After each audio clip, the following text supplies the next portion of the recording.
बेटी है, कोई 5वां 7वां 8वां तीसरा चौथा आदमी कुछ कह रहा है, उसके लिए मैं अपनी बेटी घर से निकाल दूं?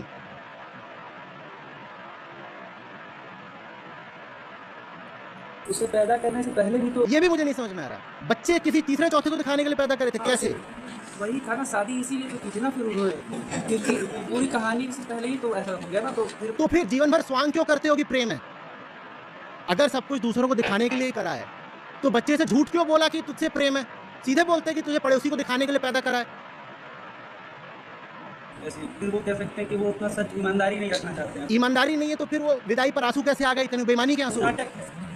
नाटक में इतने नहीं आंसू, बेहोश हो गई थी वो। तुम कह रहे हो नाटक है? तो मतलब वो ऐसा कह सकते हैं कि वो भी फिर छवि ही दिखाना चाह रहे हैं वहाँ पे कि संस्कारित है। ऐसा नहीं है यार, दर्द भी होता है, तकलीफ भी होती है, फिर भी करे जा रहे हो। और यही बात बहुत अजीब है। पूरी तरह नाटक भी कर रहे होता ना तो भी ठीक था कि एक दूसरे को बुद्धू बनाने का कार्यक्रम चल रहा है, बना लो। होती है, तकलीफ भी होती है। क्यों झेल रहे हो तकलीफ, यही मुझे समझ में नहीं आता।